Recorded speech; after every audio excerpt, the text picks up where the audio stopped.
నమస్కారం. Welcome to Radha's ప్రాచీన ప్రాంగణం, unveiling ancient tales for modern minds. భక్త చరిత్రలోనే శీర్షికల భాగంగా మనము ధ్రువ చరిత్ర తెలుసుకుంటున్నామండి.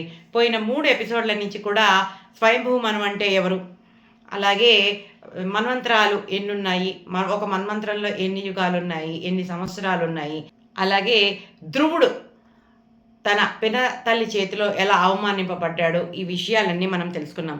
ఒకవేళ మీరు కనుక చూడకపోయినుంటే భక్తి చరిత్రలు అనే ప్లేలిస్టు నా ఛానల్లో ఉంది, దయచేసి వెళ్ళి మీరు అది చూడండి.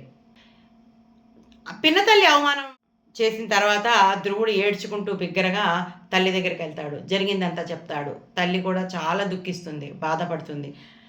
ఊరుకోనైనా మన పూర్వజన్మ కర్మఫలము ఇలా మనము బాధలు పడేలాగా చేస్తోంది. మీ ముత్తాతగారిలాగా మీ పినతల్లి చెప్పినట్టు నువ్వు ఆ విష్ణుమూర్తి పాదాలు ఆశ్రయించడం తప్ప వేరే మార్గం లేదయ్యా అని చెప్పేసి కొడుకుని సముదాయిస్తుంది. అప్పుడు బాధలో ఉన్నటువంటి ఆ ధ్రువుడు, సరే అయితే నేను ఎలాగైనా సరే విష్ణుమూర్తి దర్శనాన్ని తీసుకుంటాను, నేను తపస్సు చేసుకుంటాను, అడవులకి పోయని ఇంట్లోంచి బయలుదేరిపోతాడు. అలా అడవి మార్గంగా పసిబాబు నడుచుకుంటూ వెళ్ళిపోతుంటే నారద మహర్షి వస్తాడు. వచ్చి ఈ బాబుని బుజ్జగిస్తూ చెప్తాడు, చూడు నాయనా, నీకు ముక్కు పచ్చలు ఆరలేదు, నువ్వు ఇంకా చాలా చిన్న బాబువి, ఆడుకోవాల్సిన వయసులో ఈ తపస్సులవి నువ్వు చేయలేవు, నువ్వు అనుకున్నంత సులభమైన మార్గం కాదు ఇది, పెద్దవాడివైన తర్వాత చూసుకోవచ్చు, కాబట్టి ఇప్పుడు నువ్వు తిరిగి ఇంటికి వెళ్ళిపో అని ఆ ధ్రువుడికి చెప్తాడు. ఆ తర్వాత ఏమైందో వచ్చే సంచికలో చూద్దాం.